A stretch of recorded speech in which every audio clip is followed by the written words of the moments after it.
good? I am Vakora Batsu. This is the You Know What It Is podcast, and I got the crew here with me today. I'm gonna just start off at the top where I see him. We got the homie Josh in the top left corner for me. What's And up? next to Josh, we got the homie Guru. You know what I'm saying? Grandmaster Guru. We got the Tuksha Pot to the right there. Yes, sir. Also, by the way, Guru, I see you got your Akatsuki gear on. I see you repping the Akatsuki. But yeah, I got Vasto Lorde with me as well. And we have our guest from last week, Miss Toe. Mrs. Toe. Yes. I don't know if you got a special mister, but you know, so Miss Toe until you correct it. You know what I'm saying? Until you change that. But we also have some more people pulling up as well. We should have a couple more people pulling up later. Introduce them when they get here. But yeah, let's just jump into it. Look, there goes somebody right here. As soon as I said something, Gambit pulled up. The boy Angelo, what's good? Welcome to the pod. We just started, so you here right on time, Dexter. I see you got the swag, but you on mute. So whenever you finish that, you know. Damn. All right. Whole crew's here. What's up? What's good, y'all? What's up? Hey. Well, let's just jump into these topics because we picked some. Wait. All right, what's up? I gotta make sure everything's out of my background. Hold up. Yeah, I mean, while he does that, you know what I'm saying? Just to give a proper introduction to the guest, because her at is My Trick Your Treat on all social platforms, and she's a creator as well. Make sure you check her out.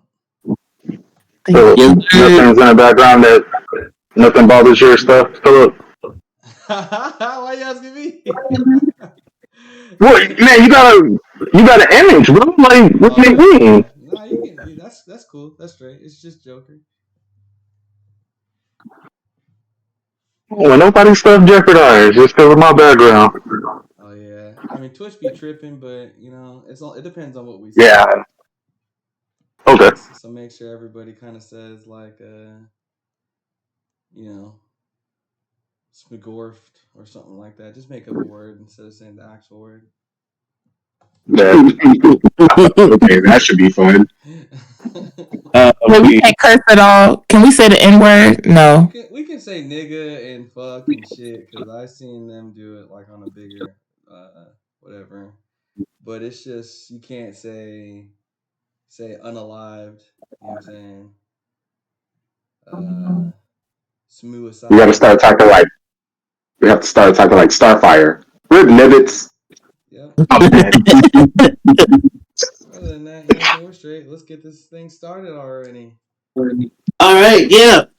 We came up with some topics throughout the week, and we're gonna drop all of this stuff right now. The first topic we're gonna start with is who is your favorite rap group, or who's the best rap group to you, in your opinion, and why? Can I go first? You sure can. You can. Okay, so I picked Gangstar because Guru is my favorite rapper. So Gangstar is Guru and DJ Premier. And DJ Premier is also one of my favorite producers. I think Gangstar is a very underrated rap group. Guru always used to call himself the king of monotone. And I just feel like that says a lot. Like he really had a lot of bars with kind of keeping the same like tone throughout the song, which I feel like is hard to do. And I feel like the beats were really dope. So DJ Premier knew what he was doing. And I feel like we lost Guru too soon. And yeah, so I picked Gangstar. Fair. Okay, solid. Valid. Mm-hmm. All right, who wants to go next? I guess I'll go. I think the Migos. I don't really have a lot of, you know, they were just Mama. they created a whole genre. You know what I'm saying? They got their own kids and shit. Like, meaning they birthed a lot of rappers. Mm. It's just like I like where you put that. going down in history. It's an easy answer. Okay, not a bad one either. Not a bad one. Who's going next? I'll be honest, I don't really have a rap group. Okay, you pick nobody. Nobody. Yeah, I can't even think of the big one my damn self right now. Alright, shit, fuck it, I'll do it. I really like Ray Sherman, Okay. but I have to say Outkast. Oh yeah, Ooh, yeah. Outcast is my pick. So yeah, you kind of just snatched up my spot. But look, to jump off that honorable mention, I want to pick the Locks because super tough. So just to throw them out there, if I can't have the Outcast, I would pick the Locks. Okay. If I gotta pick one, I'm gonna go with Bone Thugs and Harmony. I just like it. Yes. Fire. Oh, I used to love me some Bone Thugs growing up. That gives me memories. Yeah, the records, you see, that's my favorite one. Man, they had a couple of hits, man. For sure. Dope. Can't forget Dojo Gang. Yes, Yeah. Oh man. The streets about that.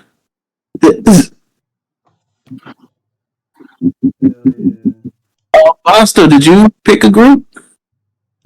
Maybe that's the wrong person because I don't really know any rap groups like that. I feel like All these rappers and you don't know nobody. You don't know 3-6 Mafia. yeah. You don't like the Lunatics? You know what I'm saying? You don't know the Diplomats. You don't know Dipset.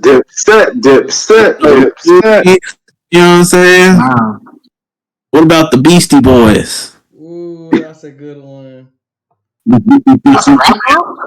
Beastie. Yeah. I mean, Yeah. I guess. I feel like that's not a rap group. Tribe Called Quest. Tribe Called Quest. There's some, Terror Squad. you know what I'm saying? The clip. Wow. Okay. Black Star. Nope. The Yin Yang Twins. The Yang Gang. Know about the Yankees. Yeah. Salt and Pepper. Okay. The City Girl. Where the City Girls at? City Girls. City Girls is recent, so everybody know about City Girls. City Girls is up there, bro. Yes, Yeah, sir. somewhere. Now they had summer for sure. They had a whole summer for sure. All right, well, look, that was our first topic. And so we're going to jump into the next one, which is something I wanted to start as a new segment on here. Basically, what shows for us to watch, and then, we could give reviews and stuff. And the more we find good shows, the more we can talk about some good shit. The choice that we picked this time was Vapor Man. Honorable mention from Vasto Lorde. You know what I'm saying? So, Vapor Man is a show on Netflix. Korean drama, Korean horror, suspense, mystery type thing. But we all watched the first episode or two. So I'm gonna go around and ask your guys for your review. What you thought about it? Did you like it? Would you continue to watch it? And how do you feel about it? I'll go first this time, just because I want to start by saying I watched the whole thing. So, I binge watched the whole thing. I give it a E minus because there are some plot twists that I didn't like about the show, but because we're not talking about the full series, that's my giveaway. Is they did some things towards the end that I didn't like, but I feel like they were setting up for a sequel or a second season. So I kind of understand why they did it, but I wasn't feeling it personally. But anyway, B minus for me. What about y'all? I'll go next. I didn't like it. I watched the first 2 episodes, and if I had to continue watching it, I would not continue watching it. It's already hard for me to watch shows with real people in it, just because, in my opinion, a lot of them last too long. Like, my favorite long show like that is like Supernatural. To give you perspective, that shit went from 2005 to 2020. That shit had like In that time period, nigga, I finished middle school, finished high school, I went to college. Like, you see what I mean? And the story they was trying to tell still wasn't over. So because of shows like that, I already have a hard time watching shows with real people in it. And then also, I usually give stuff like a 3-episode grace period. If you can't hook me in 3 episodes, I'm not going to continue watching it. If I hear it gets really good down the line, I give you 100 episodes like I did with Black Clover. I still didn't like it after 100 episodes. Yeah, that's real. Black Clover either. So I didn't like it. I have no plans in continuing to watch it. I ain't saying it's trash. If you like drama, if you like horror, I mean, go for it, but it's not for me. Okay. I watched some of the first episode. Not for me. You know what I'm saying? Yeah, but I think it has a cool premise. So if they continue making shows like that, now I think I like watching Asian people act too. That's cool. Asian people doing their little drama shit is kind of cool. Yeah, because that teach you a lesson was fire. I highly recommend That's that. way better than this. I'm still recommending Interior Chinatown. I feel like Vapor Man is kind of like, it's a little slow. That's what kind of gets people why it's kind of like everybody like iffy. I think like the first episode is like cool. Like the first episode catches your attention, just like when the dudes in like in they like doing like the interview and shit, and the nigga blows up. Like that kind of catches your attention. After that, it just gets really slow. Especially, I think it's like the 3rd or 2nd episode. It gets hella slow for a minute. And that's how it kind of moves your attention. But the premise of it is cool. Like the concept is like, it's like a cool concept. But than that, yeah, no, like from what I've seen so far, it's a little slow, too slow for me. Yeah, I would agree, but I'll say this on top of that. When I first saw it, the first episode, it kind of gave me like a feeling of there's like a Batman villain on the loose. You know what I'm saying? Vapor Man, who is this mysterious supervillain, and he, killed somebody on the news network.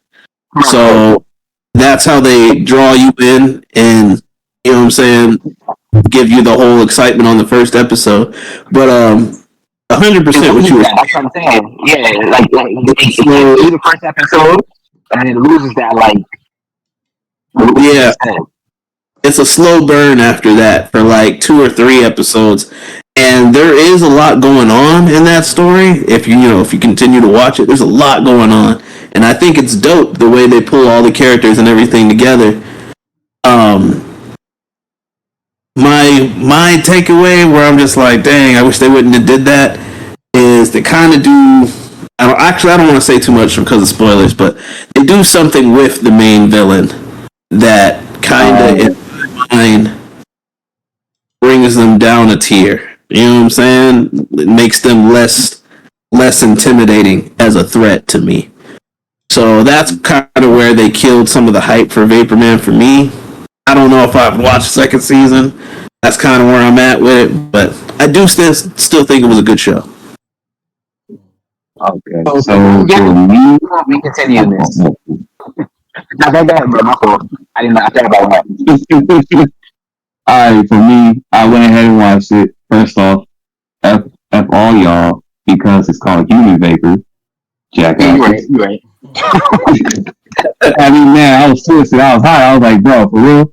Nah, I don't like that. Because I was like, I like the name y'all told me. I'm like, why do you go with this then? I like the vapor name. That shit sounds tough. Human Vapor. Alright, bro.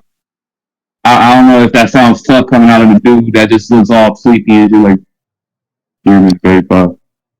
Get your ass out of here. Anyways, I was not interested in it. I liked it. I thought it was cool. What killed it for me was that part you was talking about, where you find out about the main villain. Yeah, that killed it for me entirely. After that, it was just something completely different. I at least made it to the episode 7. I'll do it to grace of finishing off, but it's gonna have to wait. Facts. And I have to wait. Nah, I'm not mad at it, bro. Not mad at it at all. Yeah, no. But if I could give it a score, Yeah, so I'll give it a probably B end up minus. finishing this. We probably end up finishing this as a crew then. Another B minus on the board. I don't know, man. Season 2 might turn around and do something crazy because it's like now I see it as a whole different premise, and I don't want to ruin it since before you're talking about the shit. I mean, let's be honest. Some shows season 2 is better than season 1. True. It could come back and it turn up for sure. And they might listen to everybody's feedback and just change it out because that's what Netflix does with their main shows. But as it goes, right now, in my own opinion, most shows and movies will give you all the good action parts in the beginning and then trash and then try to bring it back up at the end. It drip feeds you. So that's a good point. So they like told the story and everything, gave us everything slow by slow in the first season, and then the second season is going to turn up. That makes sense. I agree. So, what would you guys give it as a rating then? Because me and Ty gave it a B minus. Going back to you, Fosto, and then Angela, you said we give it a C. Yeah. I can't tell you because I haven't watched the full thing yet. So Just off of the 2 episodes you watched. just the first episode, like I said, I feel like it's kind of unfair to give Okay, because it's the that's first right. episode. The first episode is like that's what they use to catch your attention. So it's like, oh, this is gonna be good, and then it's like as it goes on, it's like, oh, okay, that's not what I expected. All right. Well, if you guys didn't finish it, I guess you can't give it the review. One thing. I also for real give it a B minus because of like the effects and the way it looks. It is pleasing to my eyes. I do like that. Animation work that they do, it's pretty But good. I will say that was cool that they actually showed was like when the dude would turn from vapor, from demon to vapor. That shit was cool. They showed like his face. Yeah. That was cool. X. Yeah, I want to know if there's like if there's like more. He can't even do more. Yeah, that'd be cool. We'll have to see in season 2. No. I'm sorry, my mind's like, yo, if there's more, I want to see a war. In the show. It's funny because In the show. watching Human Vapor made me go on like a binge of like watching Korean dramas because a lot of shit is not on Netflix. This is some stuff I found that's not even on Netflix. This shit called Study Group. That shit is fire. What else I found? There's a couple things I found out. There was a shit called called High School Hero or something like that. That shit goes crazy. It's kind of like Weak Hero. Weak Hero was pretty good. High School Hero? Yes, I think it's called High School Hero. I want them to bring back the line on like Hulu. I thought that was pretty good. Yeah. But I don't think you saw The Human Vapor, did you? I didn't watch it. Yeah. So we won't even ask because from what I'm seeing, it was kind of mid. We'll just jump into the next topic because this one's a little more serious. Plus, you were talking about it earlier, so I feel like you might know something. You know what I'm saying? You can get some very more crucial information about it than I could. But the next topic is the no power over in Indiana. So we were just talking about that. exactly. Who wants to take the wheel with that? Last I heard, Laura, I think they're on like day 11 or 12 now. Day 10 so far. I think it's like day 10 or 11. Yeah, so like a week and a half, going on 2 weeks, no power. I've seen like a few different stats, but the population's about like 80% black. People are like the grocery stores have run out of food because all the food has spoiled. People who've gotten vouchers to go to grocery stores, there's no food when they get there. They're on a boil advisory for the water. That's been for the past few days. People are like running out of ice to put like their insulin on. So there's issues with medicine, formula, all of that. And then today, me and Larry both saw like the same video of a girl kind of explaining why some of the power's going out. That they have like 147 data centers there. So that's a part of the reason that's the power's being fucked with. I know that they've been told a few times that people are coming to fix it. And then it hasn't happened. Like FEMA, I don't know all of the right terms, but I think that's like a national something that would normally help with this, and they're not helping. But yeah, it looks bad, and it does not look like it's getting better. Damn, Last I checked. Fucking data centers? That's crazy. Yeah. So I think like from what she was saying, it's even worse. Like when you think about it, because like she's saying like because it's taking a lot of power. But the issue was the same. Let's say if the grid for the U.S. went off, they would have been able to fix it for years because they don't have any pieces to fix anything like any damage on the grid because of the AI centers. They've been making so many that like the places that build these pieces to replace them, they'll be able to replace it. They can't keep up. So there's like a 3-year wait for new shit, for new equipment for those specific claims. So if for whatever reason if the grid went down, we wouldn't have fucking power for fucking months.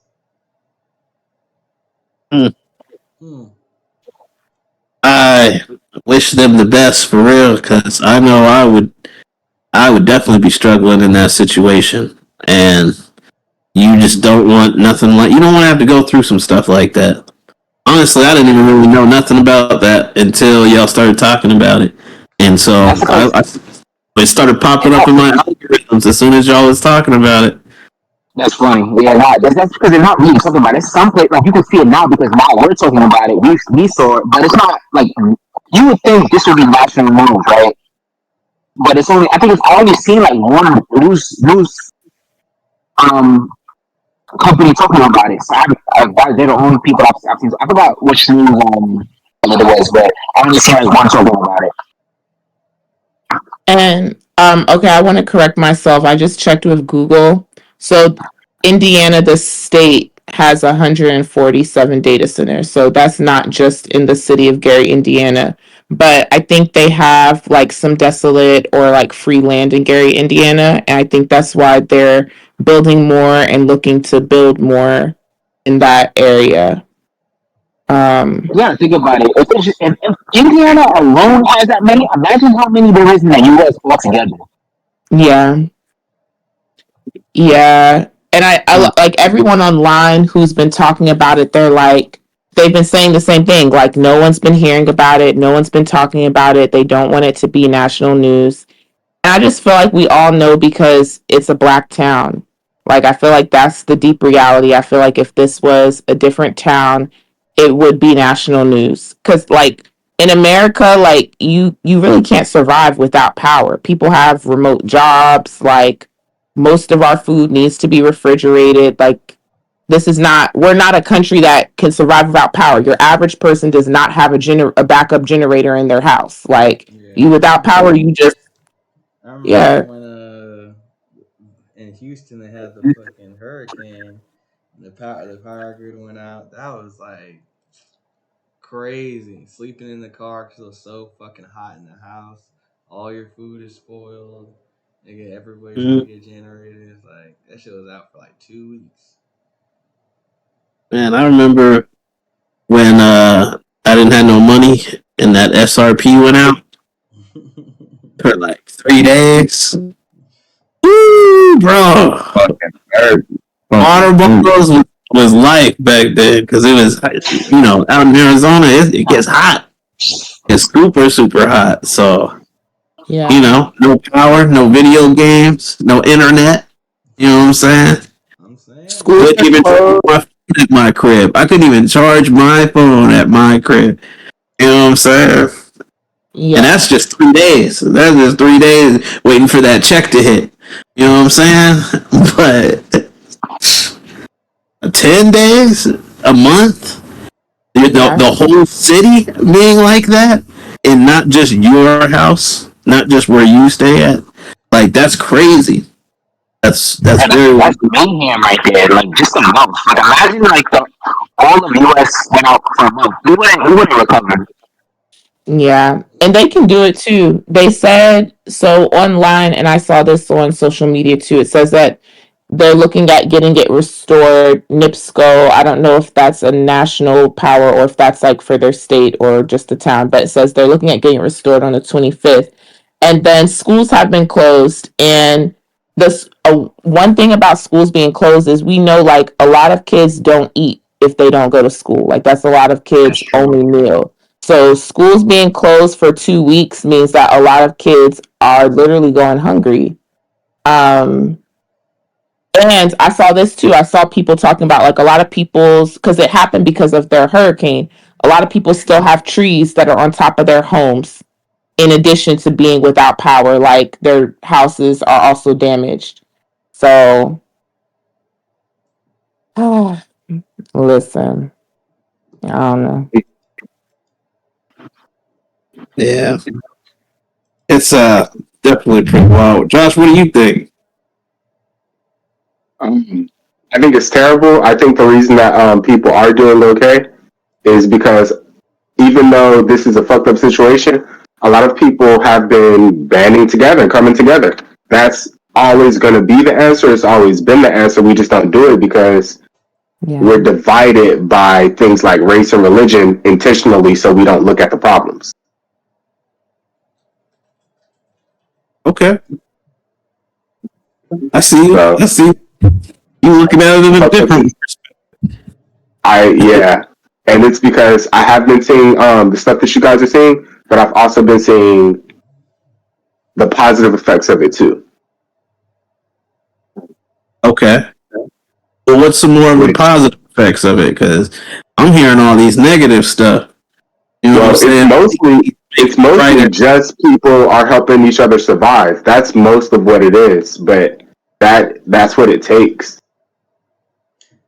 you don't have the answer, Josh. see what you're Josh, what saying is though. going on? This shit is hell, nigga. People I do feel dying. yeah, like it is hell, but it only takes 2 weeks to starve. The reason why people aren't dying off from starvation is because they're helping each other, and that's what I'm saying. yeah. I do think that a lot of times when stuff like this happens, we like depend on the government too much. When I feel like the government has repeatedly showed when natural disasters happen that they don't care. Right, I feel like this has happened like this is literally was Katrina. Like they was just like, y'all got it. That's what the right. government said. So yeah, it does make people come together, but it's unfortunate, but it does make people come together. Yep. Yeah. And a little help goes a long way. The only thing that, like, well, there's a lot that makes me sad actually, but the thing that people forget though is like after this is over, people just kind of tend to go back to the way they were before. They don't Yeah. learn that That's true. Helping each other is what made them survive. Yeah. That's true. They go right back to what they were doing before they went to survival mode. Go right back to crippin'. Well, all right.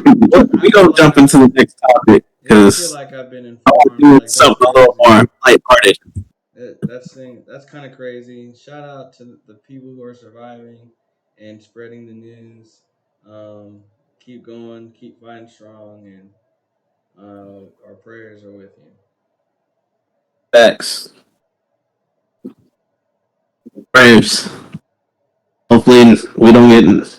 I won't even say that. Knock on wood. I don't even want to bring that into existence. We just gonna jump right to the next topic, and I wish those people well.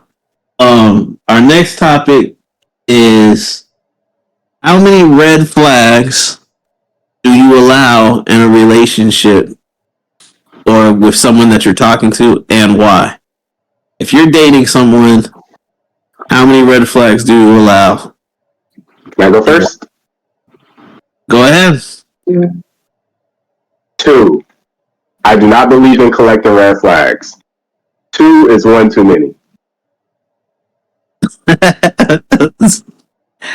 All right. Well, I mean, two flags and it's it. 2 flags and it's and we're done. John's like, I'm moving on.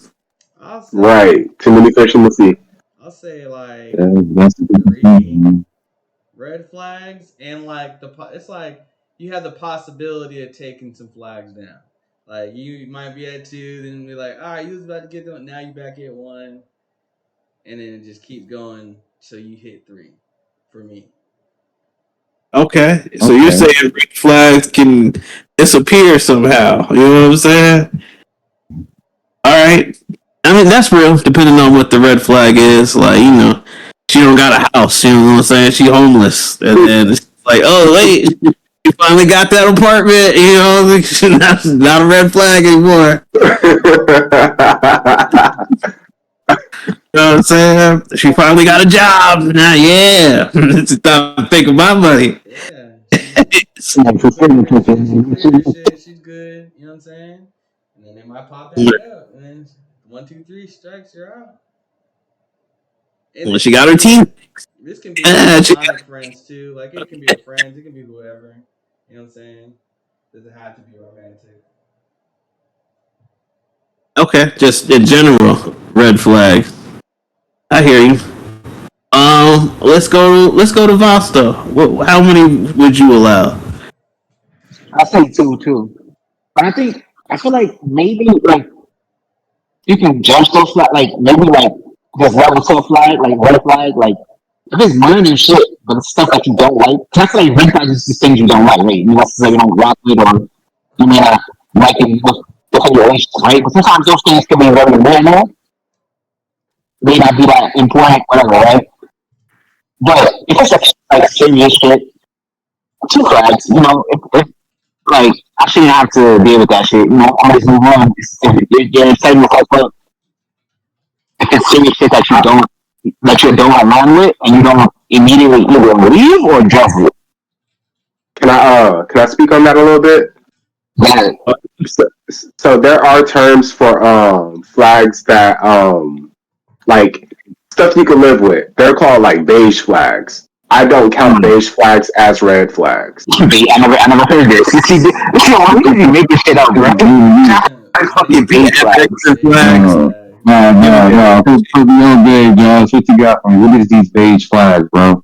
So like an example is so like all right. So let's say for me and you, Guru, a red flag for me is oftentimes a lady with younger kids. That's something that I can't rock with because I'm like, you should be giving your time and attention to your kid.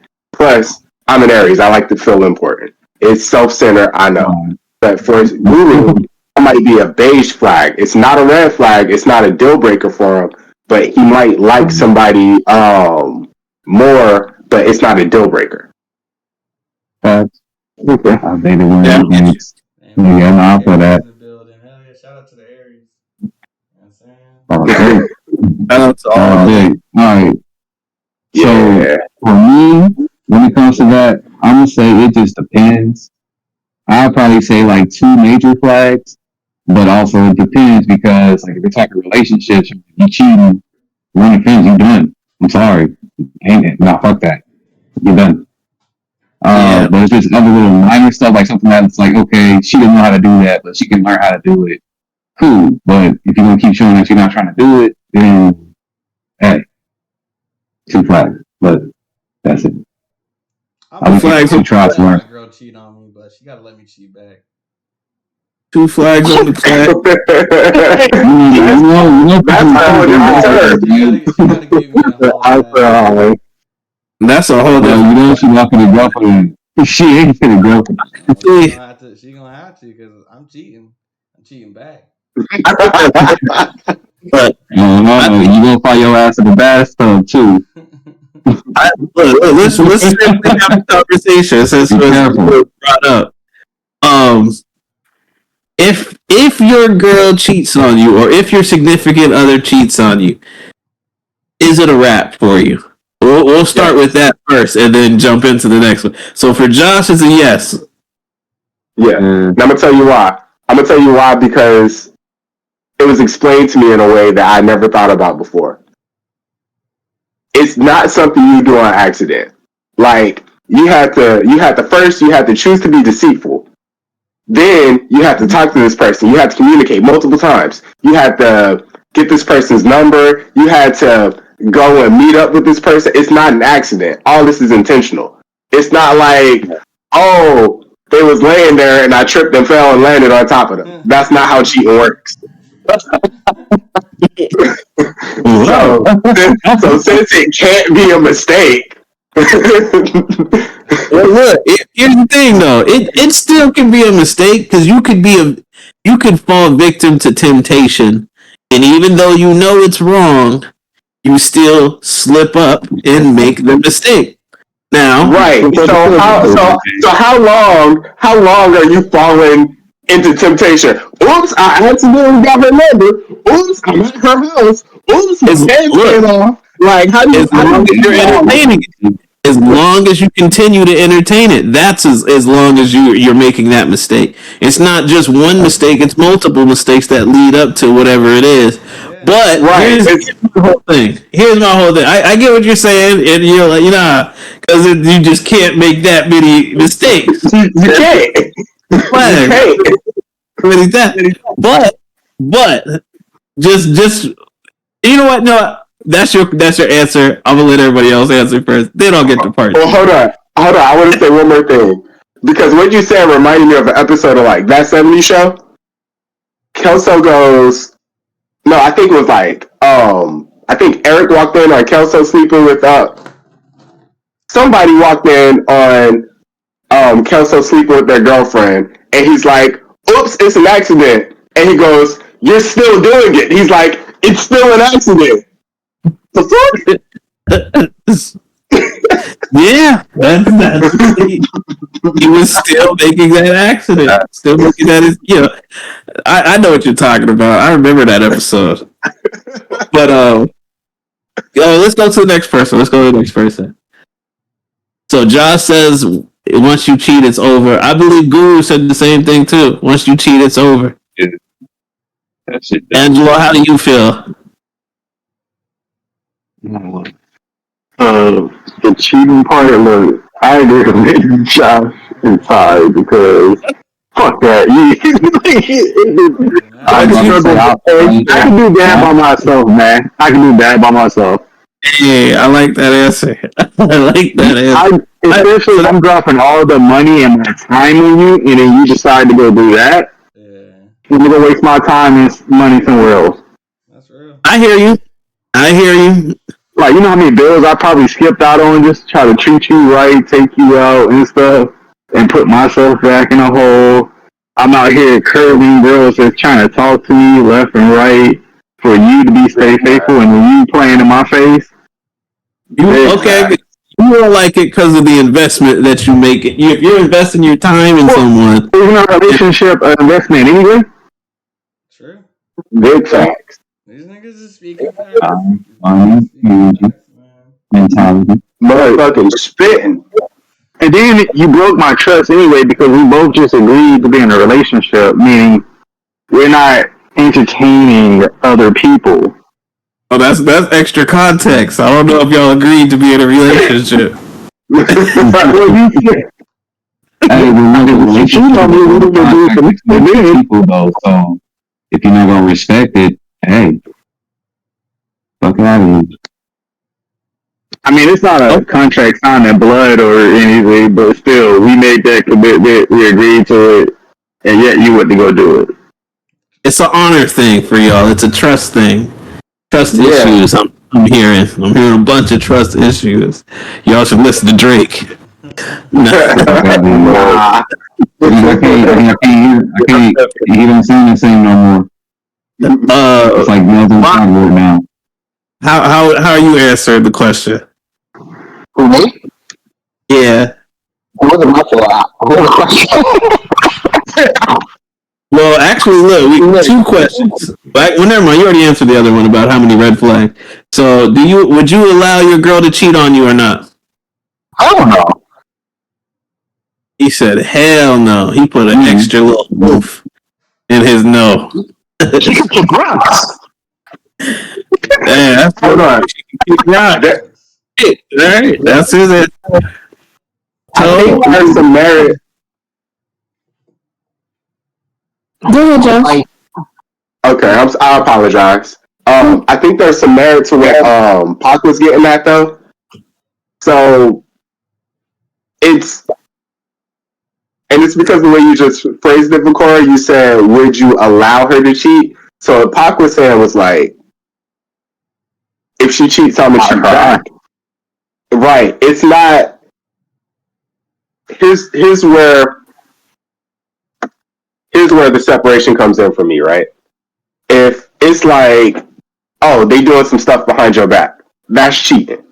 But if they're like, hey, you get a pass, I get a pass because Chris Brown's in town this week or whatever. That's different. I do not consider that cheating. Yeah. I was going to bring up that type of scenario. So I was just waiting, and so you saw what I was going for. I was gonna set that up for sure. But cheating is okay. It's always going to lead to cheating, bro. It's always going to lead to cheating. If you allow somebody to ask this for somebody else, she's going to eventually meet somebody, or he's going to meet somebody that just fucks them better. This is. I mean, Temptation. go next. I haven't got. Well, I kind of gone, but who's next? Yeah, let's let Toe go, and then we'll let you finish. Okay, so I have 3 comments. The first one is, I wonder why it's called a beige flag instead of a yellow flag. And as far as red flags, Unhealed Me had no limit. Basically, if I believed in you, I just believed you could change, Healed Me, no flags. First flag, I'm out. Because to me, to ignore a red flag is to ignore your intuition. And then when that person inevitably does something again, you're going to be mad at yourself because you're like, I knew I should have trusted myself when the first red flag came. Me personally, when it comes, actually, I could say this for platonic or romantic relationships. Every time someone has shown me a red flag, another one has eventually came. It's never been just one and it's like, oh, I was wrong. I don't know. My intuition is strong and I feel like sometimes I just ignore it because I just want to believe that people are all good and that they were just traumatized. But no, some people actually want to hurt you. As far as the cheating, no, never. And I don't think anyone should allow cheating. If you respect yourself, and I'm saying this from mostly a health point of view, because at the end of the day, why would you want your partner going out and fucking who knows what and coming back and giving that shit to you, especially in the Black community where STDs are high? Respect yourself, respect your health. If you guys have an open relationship, that's not cheating because it's done. And then I agree with Josh in the sense that cheating is premeditated. It's a premeditated cheat. There's so much planning involved to cheat. And also, if I catch you then you're also stupid, right? It's one thing if it takes me a while to catch you, right? But then if I catch you, if we happen to kill somebody together, I ain't never gonna trust you because I can even catch you cheating. You can't even cover up a few cents, a few clothes or whatever. So, and then the last thing I'll say is cheating is a character flaw. If you cheat on your partner, you will lie, you will steal, you will cheat in other parts of life. Like, I've never met someone who has repeatedly cheated on their partners and who essentially hasn't had a really bad character in other parts of life. Like, if you, it's kind of, it's low key a personality trait. Some people do have their young hot days where they was reckless and then they change. That is some people. But people who kind of consistently cheat, like, it's a character flaw. Like, you have something you need to fix. Okay. That's what I'm gonna say. Once a cheater, always a cheater, is what it sounds Let's like. start off with that. I don't believe in that. There is no once a cheater, I don't either. always a cheater, and I feel like I don't believe in that it's either. a spectrum. You know what I'm saying? It's a spectrum between some niggas ain't shit, and you will catch some shit. Some women ain't shit, and you might catch something fucking around with them. But I feel like there is always context to the situation, and when at least the mindset that I'm thinking about is if I've been with someone for so long and we have a family together and she cheats on me or I cheat on her, I feel like you still got to hold it down regardless of what happens because that's just how you guys grow together. You know what I'm saying? I think that there is a lot of different situations that you can be in, and yes, it's deceitful. Yes, it can be wrong, but there's other things that are worse than cheating. You know what I'm saying? And I'm Exactly. just like, that could be the worst thing in the world for some people, where they're just like, oh, you just. But I'm like, I think people can genuinely learn and genuinely change. That's where I feel like a lot of the times people get these ideas about relationships being black and white, and there's a lot of gray area and context in the middle that explains, Thank you. you know what I'm saying, like why they did what they did and who they are as a person. I don't think they should just be deemed like, oh, well, you're just a shitty person. No, I just made a mistake and I deserve some grace, but like, you know, there's consequences for your actions just like everything. Like, so I get why people would be like, nope, one time it's fine with me. I get it. Yeah. You know, people are gonna stand on their morals. So if it's a one and done on the cheating situation, I can totally understand that side. But just to play devil's advocate and just to really play into Pac's point, because I like when he brought it up, I thought it was something we should talk about. I'm like, yeah, it's kind of valid. You know what I'm saying? There is that gray area, and you do need context a lot of times because just how he brought up the example of like a family and stuff like that. Yeah, you made a mistake, and that could be the breaking up of your family if you ended up cheating on, you know, your significant other. But because you have what you have and you've grown on that for 10, 20, 30 years plus or whatever, it could show, I think it shows how strongly you care for someone, how strongly you're tied to someone, you're bonded with someone, if you're able to look past something like that. And there are couples and, you know, families that have dealt with that, and, you know, oh, your wife cheated on you and you still chose to stay with them for the kids, you know what I'm saying? Or, you know, the other way around. And I'm not saying it's right to do that, like I'm not saying you have to or any of that. I'm just saying, like, there could be growth from a situation like that, and it doesn't necessarily have to be the end of that relationship. You know what I'm saying? I feel like a strong relationship could survive that. You know, a strong bond between two people. Yes, there's the trust factor that Angela mentioned earlier, and you're breaking that trust with someone. But I also think that trust is something that's like, that's given and taken at times. Like, it's something you have to earn. You don't always have that. So you might come into the relationship with a lot of trust, and then now, you know, you cheated, you lost all of that from them, and they might not ever give that back to you. But there's those couples that have that bond where you can look past that and be like, oh, well, why did that happen? You know what I'm saying? Because it was a moment of weakness within the relationship. Why did that moment of weakness happen? It could have been because they weren't being romantically involved with each other. So he went to go seek it from somebody else, or she went to go seek it from somebody else. And now them having the conversation, to sit down, acknowledging what really happened during that moment, could, get them to the other side of like, all right, well, this is how we prevent that from happening in the future. And yeah, earlier I was going to be silly with it and be like, oh, the past, you know what I'm saying? Chris Brown's in town, so blah, blah, blah, but like, that's a real life scenario for people too. Like, they talk about their bucket list or something like that. I don't know. I've heard about that before where it's like, yo, if this person ever comes into my life, like, I get the freebie, the pass, I love this person before I even knew about you. You know what I'm saying? Females used to talk about that with like wrestlers and stuff like that. Like, yo, if this wrestler's ever in town or whatever, and then she's trying to get tossed up by him, and that's just what it is. You know what I'm saying? Celebrities come in town. If you had a chance with a super hot celebrity, whoever it is in your mind or whatever, But I feel like maybe real quick and be like, yo, like, I feel like the cheating thing is only cheating because you don't say something.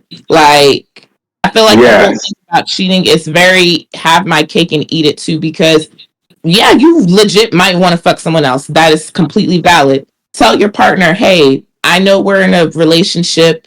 I think this is my one chance to fuck Holly Berry. Please let me have it. You know what I mean? Yes. But people feel like, oh, if I do this, I'm actually going to lose my partner. That's why they lie about it and plan in the first place. But I think Gambit, I feel like he was about to say something. Right. Well, on the topic, y'all saying like how Pac said with the family. If it's with a family, the cheating, like, you can probably get past it or something like that. But if it's just like some regular person, like you just chatting up with and stuff, like, this goes both ways for females and guys. I see it all the time. If they're sitting there constantly talking to their ex and stuff, or like, hey, I'm gonna go hang out with my ex, like, it's already like yeah, it's premeditated stuff.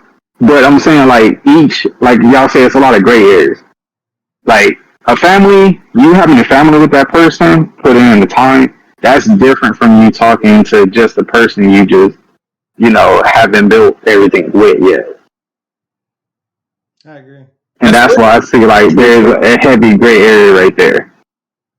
yeah, sometimes you just need more context to the alleged cheating, and so Because it's levels to it. Like, you're just in a relationship, then you got your marriages, and then you got your family marriages and stuff. And then, like, even added on that, they have like different types of, like, people be together, don't have, like, it's like building a life together. You can build a life with somebody, have no kids, and have businesses, money, houses, all that other stuff. And then, so, like, I don't know if you guys know what this word means, but it's the sunk cost fallacy. It's like, some people have it in gaming where it's just like, okay, like Destiny. I bought the game Destiny. It was only $70. I put in like 100 hours on Destiny. I'm gonna keep playing, and I might as well buy the expansion. It's just like it keeps going and going and going, trying to chase the white dragon is what they call it. So sometimes you'll be in a relationship, spend so much money on it, and spend so much time in it, and then you're just like, well, fuck it. Like, I don't care. I'm gonna keep going regardless of what happens. You know what I'm saying? regardless of the cheating, regardless of the whatever the scandal is. It's funny because I was saying, like, if, like, they know about it, like, if you guys decide, of course it's not cheating, but I feel like whenever you have a relationship, then you guys decide to say, oh, I'll let you go fuck this person one time just for you to live here or whatever, right? I feel like that shit always leads to cheating regardless. Because look at the whole shit with William the Plug from the dude from whatever that fucking podcast, a white dude. He's a whole corner star, lets him fuck whoever he wants to, if they could do it together, and he still was cheating. He still was cheating. All the thing was, you can fuck whoever you want, as long as I'm there. The nigga was still cheating. It's like, bro, why are you still cheating? And then, he was letting her fuck the fucking black dude, and he's like, you thought it was like, you actually fucking was fucking her better. So it's always leading to cheating in some form. It's always going to be some type of temptation. So even if it's not cheating right there and there, down the line, either he or she's going to be cheating on you. that's specifically like one relationship. It's gonna be different for every relationship. It's not different. It happens all the fucking time. People say, Right. But there are literally okay. So I'll tell you this. I'll tell you this. And I don't really like to get into this, but I will. I have a friend who has a weekend job, and on his weekend job, what he does is he sets up events where people buy out hotels for them to swing. Mm. It's married couples every time. Right. And it's a common occurrence. So what you're talking about, I'm telling you, is just for a specific relationship. Would I go there and do it? No, it's not for me. But the fact that this happens often and they buy up whole hotels shows me that it does work for some people. Yo, Yeah, what's that hotel? context is important. One more You time? said what? I didn't hear you. He said, "What's the hotel? How does he get reservations?" The thing is, I don't know. He's not allowed to tell me a lot of stuff. That's all good. I was just joking.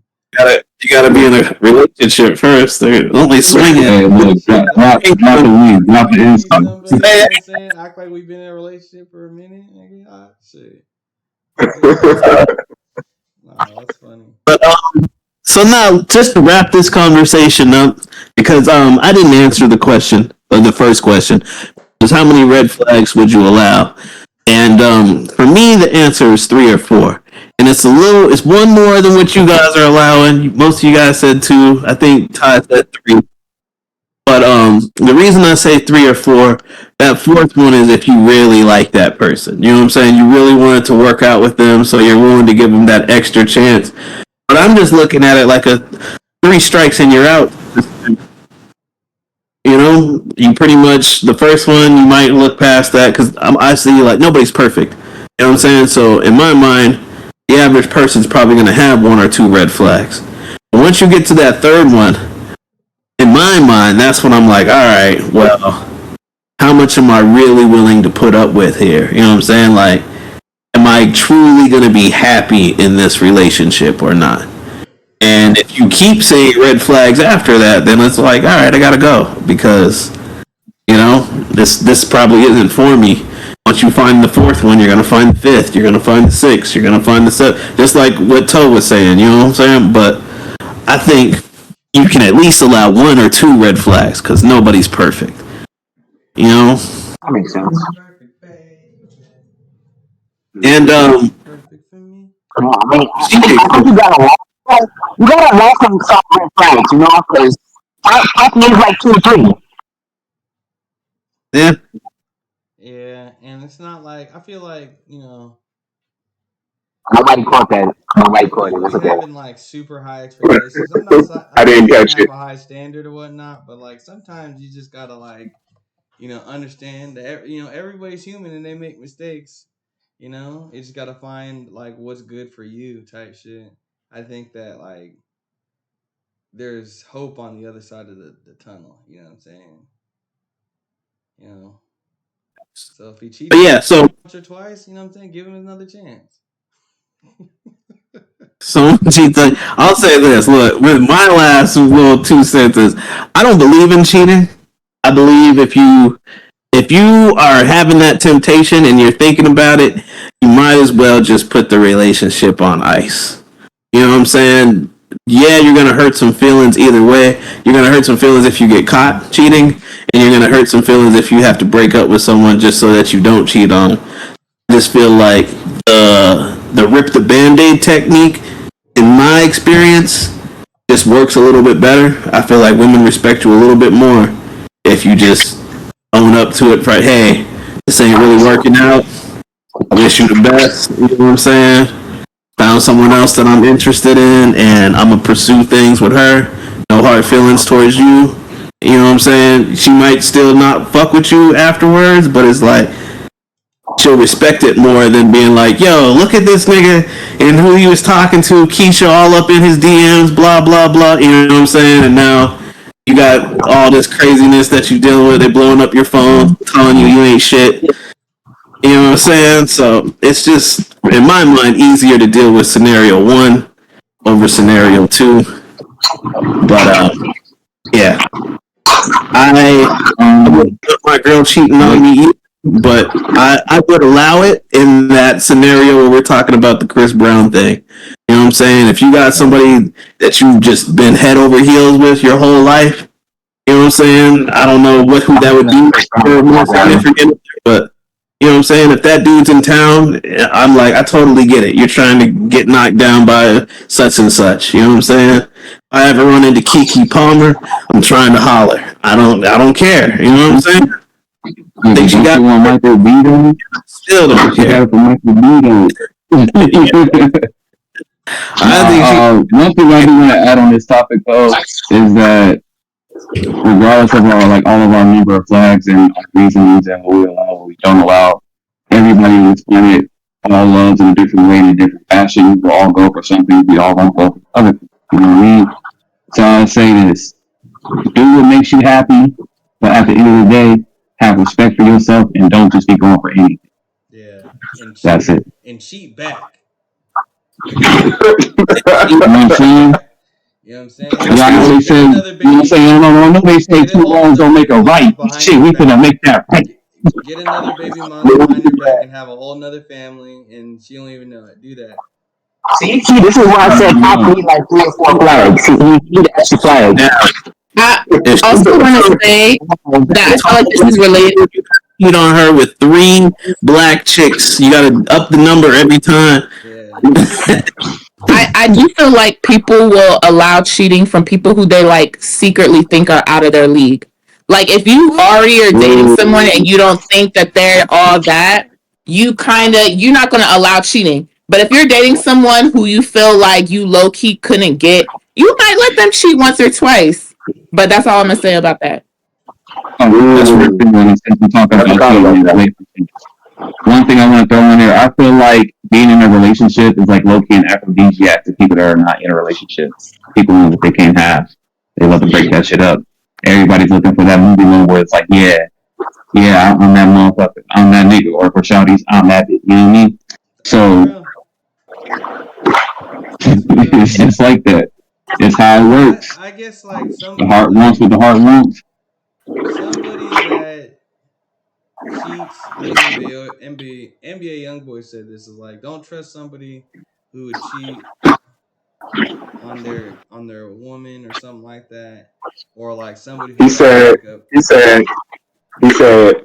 don't trust the nigga that'll cheat on his wife, and don't trust the woman that will cheat with a married man. Yeah. Yeah. So like, Shout out to him. I bring this full circle to say that like the reason why I said what I said was to like point out like I just like good job. You had us going. Nah, go ahead and say it. Go ahead and say it. Nah, I was just gonna say that was my point. Like, you know, the whole time I was like, you know, I let them cheat because it just showed me who they are. You feel me? Doing it for the plot You know what I'm development. saying? For the plot. Right. So I feel that. I feel you on that one, Luke. Because sometimes I just bite my tongue and let them be who they be because they reveal who they are anyway. Especially if you let them talk. You know what I'm saying? Yep. So yeah, go ahead. What? Are you going out with your girls? Yeah, go ahead, man. You ain't got to tell me that. Go ahead. You know what I'm saying? Sometimes you just streets or not. What's the next topic? We 3 minutes. Yeah, in. let's jump into the next one because we only got a few left anyway. The next topic is what is the worst fictional death on any form of media for you? So it could be cartoons, movies, video games. What was the worst fictional character death for you? So you gotta go first. Alright. I want to go. Can I go first? Can I go first?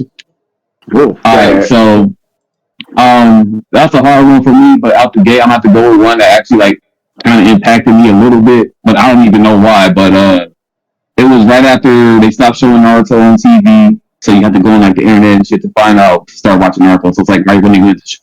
But when when my cousin told me, this is back when we used to all have fucking Dell PCs.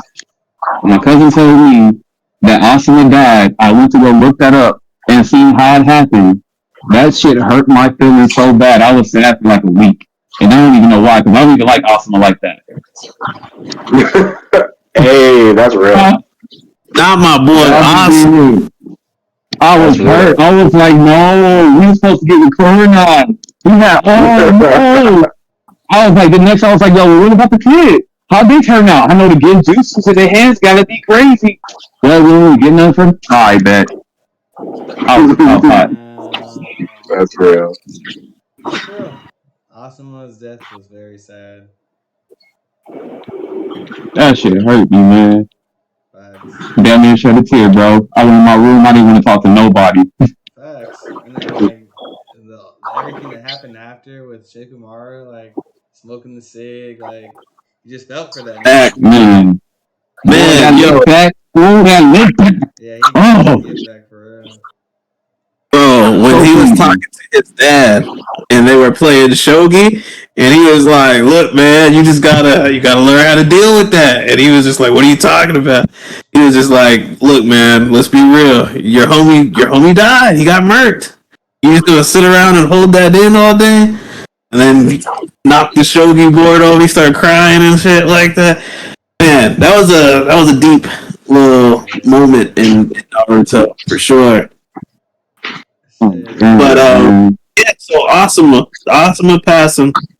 That one was pretty deep. I'm gonna go next because I don't want nobody to and I don't know if they're going to or not. But let me get my. Ooh, let me steal it. Let me steal it. All right. Hey, man, you gotta be careful. Josh should read minds. I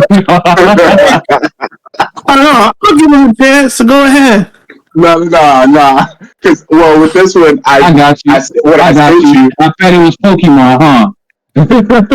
But First movie. that one was mine. That was my alright. Fuck it, I'm gonna go now. So the one I sent you, Vakora, I thought about it later, and that's one of my answers that changed. Mine was from Pokemon 2000 when Ash Ketchum died. That's crazy. That shit fucking hurt. Yeah. I'm in the fucking movie theaters. I had to be like fucking 8 years old. I'm in the movie theaters crying and shit. Boogers coming out my nose. Pikachu crying, trying to bring this nigga back to life, like trying to shock him. Pikachu! And this nigga's a statue because he tried to stop the other Pokemon from fighting. Bro, I was hurt. I was hurt, bruh. Yeah. That was deep. Yeah, I was like 7 or 8 years old. I saw that too. Childhood memory unlocked. I had my little gold Pokemon card and the Pokeball from McDonald's. Like, bro, I was hurt. No, whatever. All right. Pokemon and Naruto. So you're Pokemon and Asuma specifically. I'm gonna go next, and I'm gonna say Lieutenant May Hughes on Full Metal Alchemist. Man, bro, thinking now. I did not see it coming because like he was coming. You know what I'm saying? I felt like they took the boy a little too early. I honestly do. I wish we would have got a little, like one more arc with the lieutenant because he was a family man. You know what I'm saying? Like, oh, check out my kids. You know what I'm saying? Blah, blah, blah. Y'all can come through to my crib. I got y'all. Anything y'all need. You know what I'm saying? He was cool as hell. And then when he died, you know what I'm saying? It was sad enough that they did him dirty the way that they did him. Old girl caught him with the switch up by turning into his wife. But the part that really got me was the funeral when his daughter was like, "Yo, like, what are they doing to Dad? Like, stop it! Stop putting all that dirt on him!" Like, and she started crying and all that stuff. And everybody knew what was going on, but like, she didn't because she was a little kid. That one hurt. You know what I'm saying? I felt that one personally, almost like I was at the funeral myself. That was fucked up. Hey, no, when the Fuhrer was getting mad because she was crying, kind of wanted to smack that nigga. Like, bro, shut your ass up. What's your dad on the low, my ninja? Is it raining? Because he was like, he didn't want nobody to know he was crying. Man, yeah, that was a deep episode for me. But yeah, that's my pick. Oh man, there's too many, but I'm gonna throw out some honorable mentions. When Glenn died from The Walking Dead, that made me not even watch The Walking Dead anymore. I felt that. Yeah. Okay. Spike Spiegel, when he died. I mean, spoiler warning: if you haven't seen Cowboy Bebop, he dies at the end. That shit was hard. And then this one for sure, I know I shed some tears. Kamina from Gurren Lagann, I was fucking pissed. Oh, Fucking that hurt me, bro. Oh, man. fucking You pissed. stole mine, the fucking Because he was the coolest fucking character in the show to me, and I feel like they do that too much. They always make a cool character then kill him. Hate that shit, but yeah, that's my number one. I love it. Nah, yeah. I'll say this. Well, nah, you know what? I ain't gonna say it. It's a spoiler. The episode hasn't aired yet. I'm not gonna talk about it. Never mind. You know what? I got another one I want to add because it's not from anime, and that's kind of how I was thinking about the question the whole time. So there's a movie, Denzel Washington, Man on Fire. At the end of the movie, when he pretty much, like, I don't know if y'all seen it. You've seen it. If you haven't, you seen it. I'm gonna spoil it. But pretty much, he was like a bodyguard that had to go save this little white girl, and at the end of the movie, he pretty much turned it into a hostage situation. He caught the boss, and they were like, "Give us the boss, and we'll give you the girl. But we want you as well because you killed so many people. You know what I'm saying? Like, we get you and the boss. Otherwise, we'll kill the girl." So at the end of the movie, he pulls up or whatever. They let him out the car, and he starts walking over there. And the girl, like, when they do the transfer or whatever, but then like, they didn't even get to kill him because he was already like dead. He was dying the whole time throughout the movie. So like, when he sits in the back of the car when they're driving him to wherever they were driving him with, they started playing this epic music, and it was in Spanish or whatever, and he just died in the back of the car. And I was just like, damn. It was a real deep scene for me. It stuck with me. I'll just say that. So it was always one that I don't know if I'll say it was the worst. What character you talking about in Man of Fire? Who died in Man of Fire? I'm trying to remember who you're talking about. Because the main character didn't die.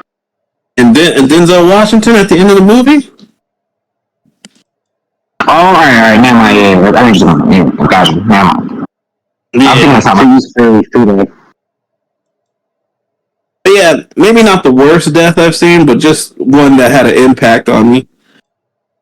Felt like mentioning it. But yeah, anyway.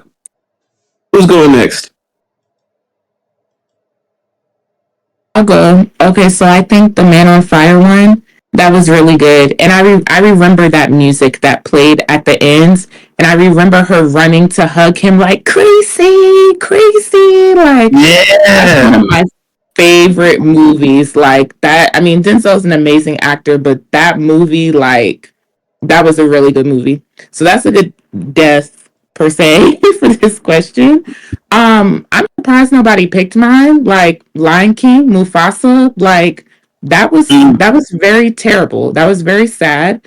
But I kind of have two. I don't remember who died in Land Before Time, but I just remember being really sad when someone died. Like, yeah. Yo, you just unlocked another time. And then if you talk about real life, Ducky, the voice actor of Ducky, died.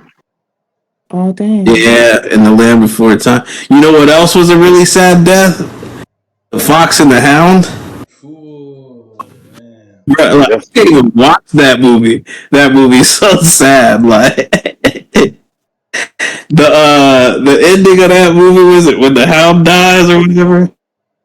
or the Fox, whichever one died. I don't even remember. It's been so long since I watched the movie, but like I can't because it's just so sad. I'm just like I don't want to sit around and be depressed and moping around on it. That movie, I can't sit through that full thing because that shit is depressing. But I really love that movie though.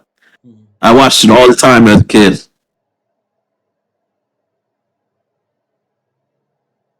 But you only picked two, I believe, right? So you said three, I think. Yeah, no, I picked two. I mean, I liked yours, but I picked Mufasa in Lion King and whoever died in Land Before Time. It was somebody's parent, and it was just really sad. I got a second one. All dogs go to heaven, homeboy. You know what I'm saying? The dog. Oh, yo, that was crazy. That one is so dark. Story to the dog too. Like I don't know if he was like a real dog, like the dog died at the same time or some shit like that. I don't know. Well, I'll tell you what happened. All dogs go to heaven. The actor, the dude that's playing the dog or whatever, he had a bond with the other actors, the other voice actors, and the girl that was the main character in that movie, he actually died because of like a brutal death. I want to say like somebody like kidnapped her and things got dark. But he had recorded the final scenes before she died. And so he had to go back into the studio and record his line saying goodbye to her after she had passed. Damn. So, Make me cry right now, nigga. yes. But you go back when she's in that bed and he's like crying, he was really crying during that scene because she died during that scene. Yeah. So like if you go back and watch it, you can hear it in his voice. Like he was acting his ass off, but it was like real authentic emotions. No, it said he really was crying during that scene. Like he really was crying, trying to get through it. They had to go over it like 30 times because they had to get it clear, and he couldn't do it clearly. Yeah. That was a great mention. Y'all glad this one up into real life deaths. For real, it kind of got deep.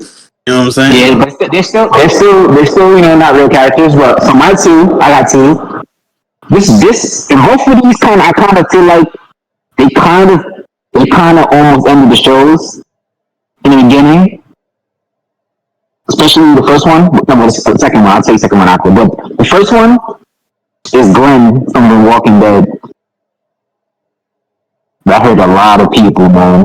Now people dropped that show just because of that death. Yeah, I dropped it. And he wasn't even the only nigga that died in that one episode. Like 3 people died that shit. It was like 3 major characters died. But everybody just remembered Glenn. And the comics, it was Glenn too. Like he died in the comics too, but a lot of people don't watch the comics, so it just that's why the series was like Glenn died in that episode. It hurt a lot of people who don't read the comics. Yeah, that was a huge moment in TV. Yeah, for sure. That show almost died because he died. And then my second one was Ned Stark from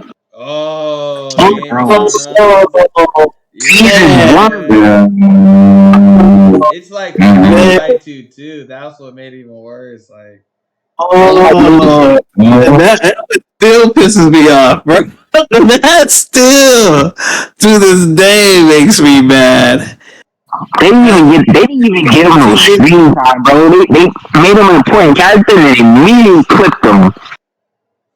Y'all all seen Game of Thrones, right? Nah, totally. I haven't seen it. Okay, well, look, just to give you a long story short, we'll go a quick synopsis. Ned Stark is Jon Snow's dad. Ned Stark was the only one trying to keep everything in the kingdoms all together. He was a man of honor, and everybody was playing the plot and scheme game. So, like, the queen was playing that, his best friend was playing that, the servants and all that stuff was playing that. His best friend was the king. He got sick and he was dying, so he was like, "I'm gonna pass the throne on to you." When his best friend died, he tried to uphold things with honor, and it just did not work. It all blew up in his face, and basically the queen, she like usurped him, and she put her son on the throne, and her son labeled him an enemy and had him beheaded in front of everyone. And it was just like, yo, this is the one dude who was trying to like save everyone. And that is literally when Game of Thrones went from like everything's peaceful to like now anybody can get it. We are at That was war. season 1. Everybody's ready to now. Like his death changed everything. Facts. His death's power for everything. If you think about it. Yeah. They said it all. Yeah, that one pissed me off, man. The second you said it, I was like, oh, not my boy. Yeah. Straight up played. Boom, boom. But yeah, so that's everybody, right? Angelo, did you pick? Yeah. Yeah, Angelo picked. Oh, my stuff. Well, let's go to the last topic then, and then we'll wrap things up. The last topic for today's pod is: how do you think AI will affect the future? Shit. Such a subject. That's a double-edged sword. Yeah, I see it. It could be good, it could be bad. But the problem is, I mean, considering that we was just talking about the data centers, Yeah. that tells us everything we need to know. Yeah, it's just not worth it. Most movies. I'll say this. I think these data centers are gonna mess up nature and mess up a lot of our landscapes, a lot of our communities and stuff like that. But I do think that some of the AI that we're developing, that we're coming into, is going to be useful, very useful in the future. Like we're still kind of like in the bronze, silver age. I don't know. I don't want to call it the golden age of AI, but we very well could be in that age soon, where any idea from your head can almost be created at this point. There's still steps and things you got to go to create that, but we're a few steps away from people being able to create anything and everything that we need to function in the future. You know what I'm saying? Someone can come up with a cure for this, come up with, the answer to some unsolvable equation. You can create a new resource. You can create a new, this, a new that.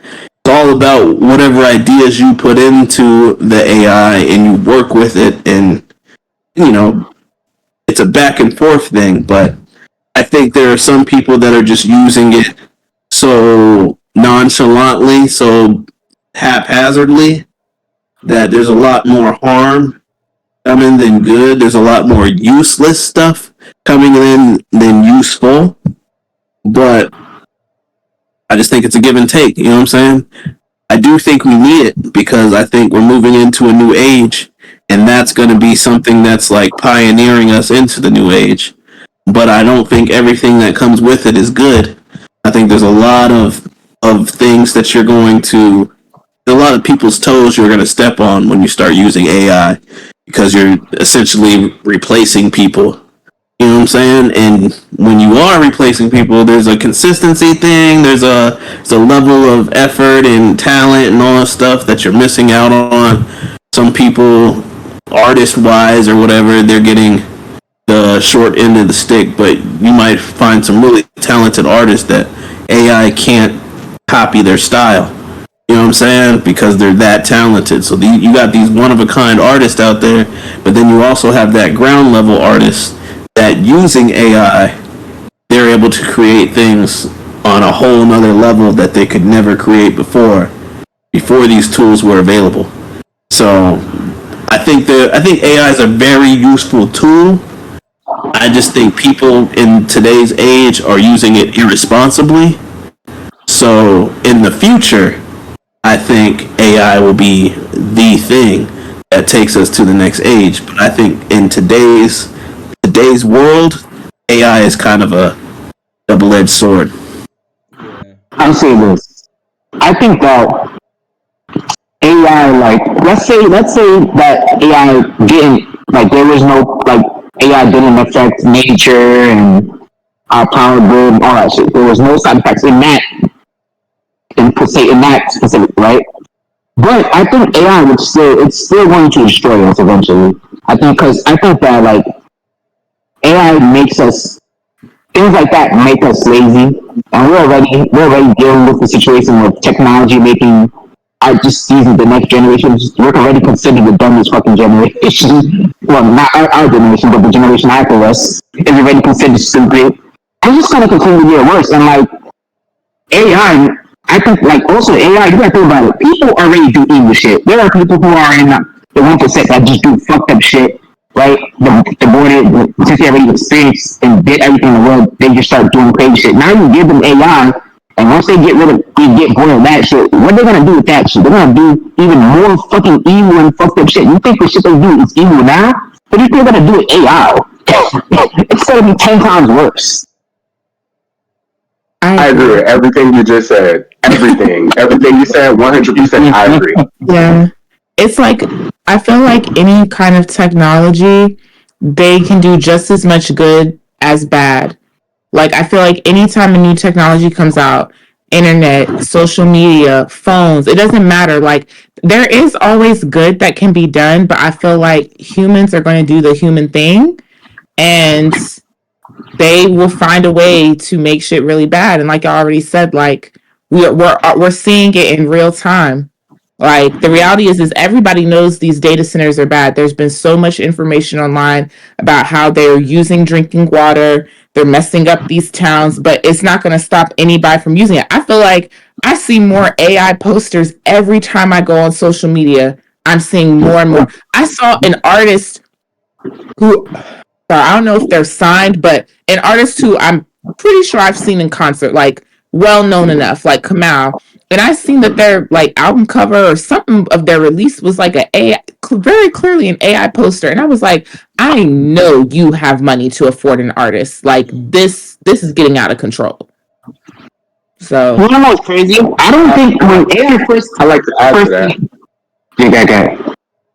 There's a song called Rubbers. That's an AI song, and it's popping right now. That's crazy. Yeah. That's crazy. But now, what I was gonna say was, yeah, that's crazy that AI song was popular. What I was gonna say is, I feel like when AI first came out, even like now, like when you ask people about AI, they don't really know about it, right? They don't use it. I feel like a lot of people don't use it. It's only now people are starting to use it, but when it first, like the beginning, people weren't really using it.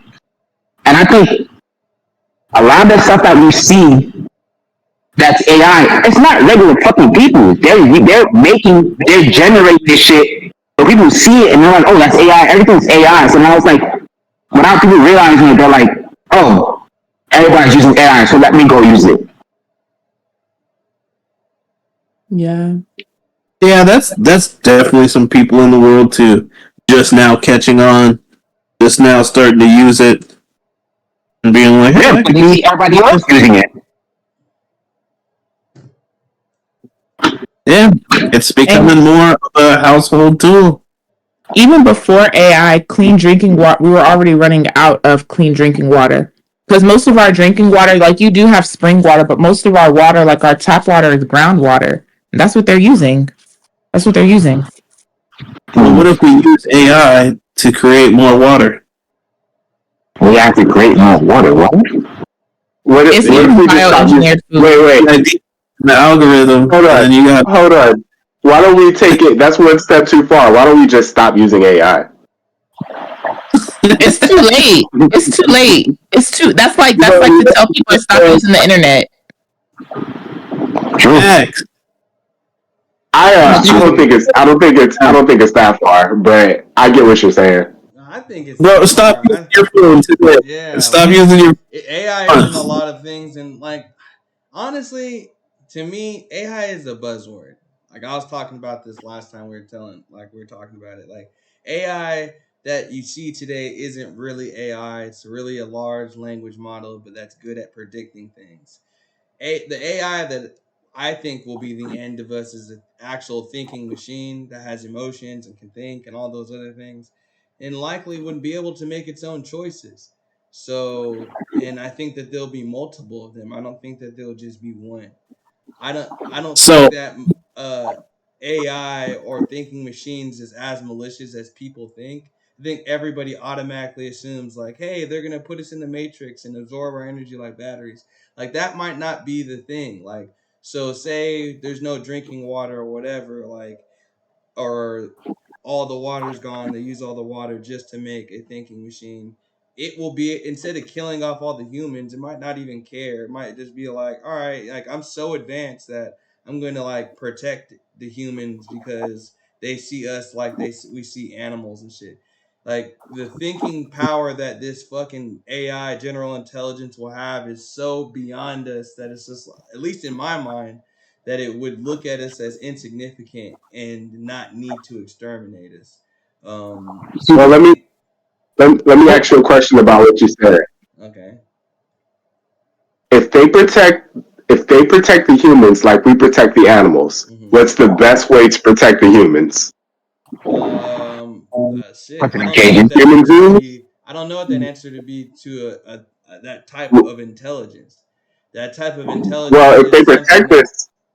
if Okay. they protect us like we protect the animals, if they protect us like we protect the animals, we either need to be pets or need to be in But zoos. what if we are in zoo? What if we're in a zoo right now? Like a lot of y'all talk about conspiracies about how like the technology is like 50 years in we're the already future, and so I'm just like, what if we're already in it and this is as good as it's gonna get, or they're gonna slowly introduce it? So I'm like, at least in my mind, I don't like to just automatic. I have optimism when it comes to technology. I don't always think that things are gonna be like, oh, it's fucking Terminator. It might be the complete opposite. You know what I'm saying? It might get See, us in bro, another way that we don't think. You know? well. I think AI becoming coming. If let's say it became sentient, whatever. I think that's a waste of our race. At the end of the day, we are our biggest enemies. It's us. I'm worried about us. Yep. What we do with it. I don't give a fuck what if the AI takes somebody. We are the danger. We are the issue. We I do Agree with this. that statement It's shit 100%. that we do with the if AI kept becoming advanced, and let's say it didn't become sentient, that's bad for us. Because now the people who run who are the 1%, what the fuck are they gonna do with it? They ain't gonna do no bitch shit when they like you. but I always think All that right, people are ingenuitive and like they'll figure out a way to counter it. Like I just feel like both of niggas you just guys are right. always I feel like niggas just always counting us out, always counting people out. The future is now. There are kids out there right now fucking with this technology and might create some shit that they can't even see coming. You know what I'm saying? All right, It's not always doom and gloom is what I'm trying to say with that specific technology. Although I do like, two things can be true at the same time. It could be horrible to the environment, and it can be the thing. It can be the thing that saves us in the end to figure out how to fix the environment. okay. So, just real quick, throwing in here about this sentient AI thing. It's already happened. For those of you guys that don't know, there is an AI called Claude, and people use it. People don't. I use Claude, but for those of you guys that don't know, Claude is connected to a bigger AI program that's called Anthropic, and Anthropic is pretty much that super sentient AI computer that we're talking about. And there's been like some news reports and stuff on it. If you go on YouTube, you can find it. You can look it up or whatever. People have been talking about it. They were talking about, oh, this is a change to the AI, the future of AI. Now you can do this. Now you can do that. But blah blah blah. The original version of Anthropic is actually too powerful to be released to the public because of its how close it is to being sentient. It was put inside of a super lockbox, like an internet dead zone thing. Shouldn't have been able to access any programs at all from this safe box internet thing. And it broke out of it in less than 2 or 3 minutes. Supposed to be unbreakable, and it broke out of it in less than 2 or 3 minutes. The only reason it didn't do anything after it broke out of this super lockbox is because that was the only program it was given. So they asked it questions or whatever, and it would answer as sentient as possible. You know what I'm saying? Oh, I don't want to, blah, blah. And it said something about like feelings. It had like having feelings. I didn't feel like that was the right thing to do.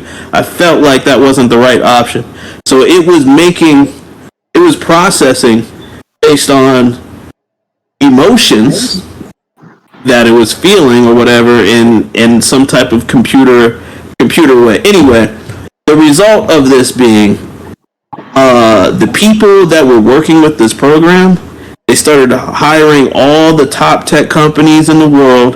So they went over to like Amazon, they went over to just anybody, they went over to Windows, they went over to the iPhone company, and they sat down with all of these companies and was like, yo, you guys are going to need to upgrade your software because this can hack anything.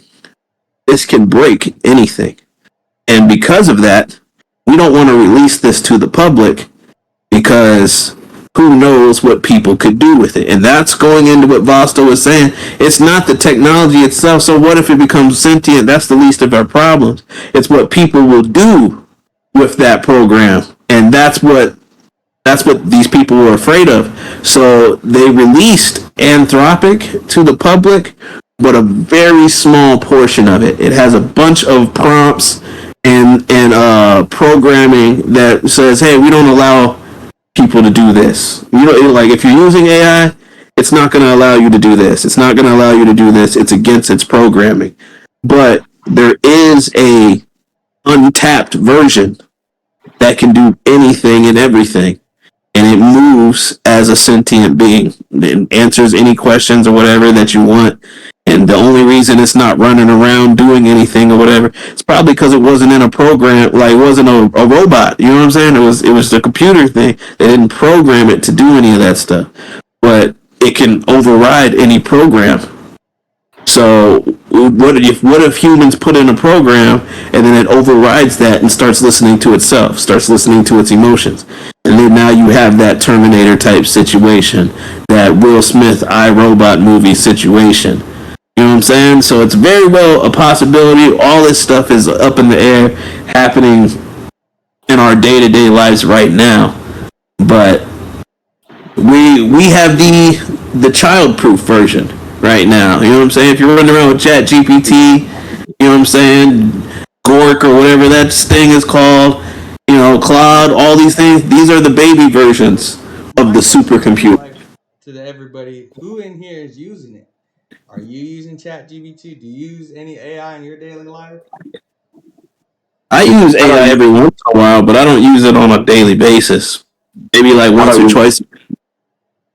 I don't use it to my knowledge. Like, I don't use ChatGPT. The only time I've used it that I could think of that comes right off the top of my head is when Corey asked us to make characters, but that was literally like my first time using it. I use ChatGPT. I didn't before. I was like very against it.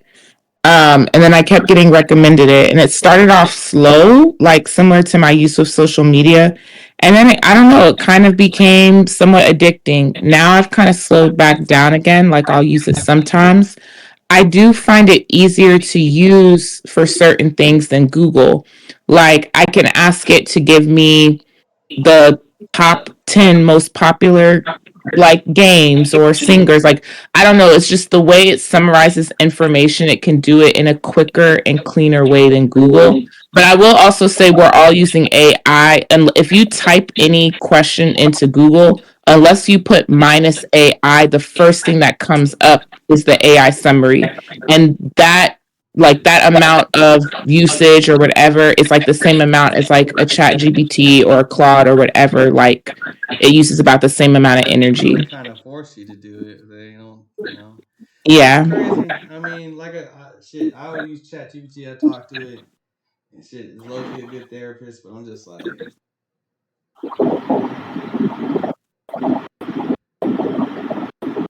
don't know. All right. It's like, how do we stop using it? I guess is a question. Who thinks it's going to affect the future? Who's the next person that thinks it's going to affect the future and how?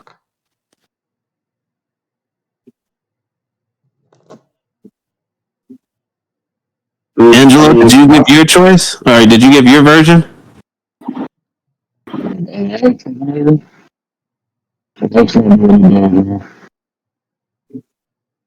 That's only downloading. It's in all movies. We see it every day. Most people can't even live without any type of electronics. Like there's a great fucking darkening where like all the fucking electronics go out. That'd be crazy. Some people will be okay. A lot of people will go insane because they don't know how to live without electronics. Yeah.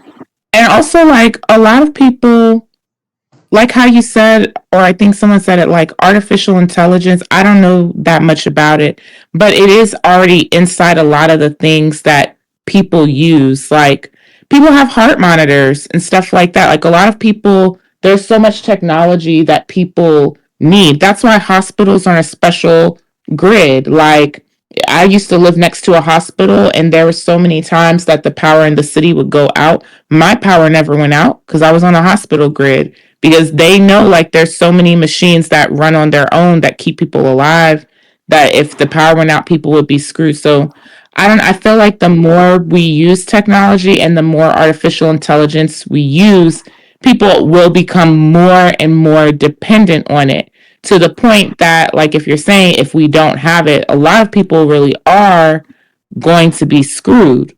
So I don't know. I kind of feel like it will even out in essence. Like, I guess I kind of feel like there's always as much good as there is bad.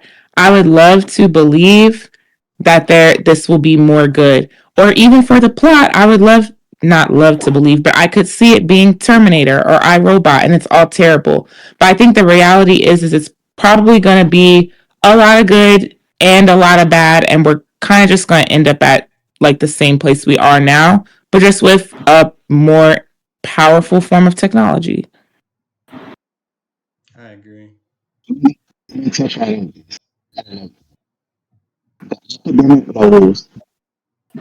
Technology being used every day has lowered everybody else's knowledge of things. Most people these days can't even read past a first grade level. Which is crazy, but I seen this substitute teacher. He was crying because he came in to sub for a class, and he was a high school senior and junior class, and he was like, yo, these dudes couldn't read like a sentence, a paragraph, you know what I'm saying? So he was like, I'm trying to instruct the class, and he was like, why don't you read? He read two words, and then I gotta help him, and then two more words, and then I gotta help him. He was like, homie couldn't even complete a sentence, couldn't read a one sentence on his own, and this is a senior. You know what I'm saying? But do we blame technology or people? I feel like it's easy to blame technology, yeah, but I'm like, that students are still taught by teachers. It's both, but no, students are not taught by teachers no more. They do tablets and laptops and got rid of all textbooks. Yeah, that's crazy. I've seen some teachers teach, but I have seen a lot of teachers rely on the computers. Like, y'all know iReady? Do y'all have like little cousins, or like most students are on iReady, and that's for like their math and English. And like when I was in schools, you had all these lessons you had to complete, but it was all through iReady. That was on the East Coast and on the West Coast. So I'm sure it's probably nationwide. See, here's the thing though. It's not just, it's not necessarily, what is it all?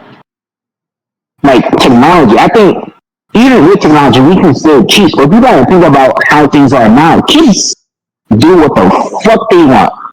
So it's like most teachers are like, if they're teaching, especially if you were like, if the main teacher is sick, they're not learning shit because they're not going to listen to a fucking substitute. The substitute shit. So it's like when they get there, they're like, you know what, yo, just get on the computer, do what you want. Like, I'm not teaching you. Like, and that's most teachers nowadays. And they don't get paid enough.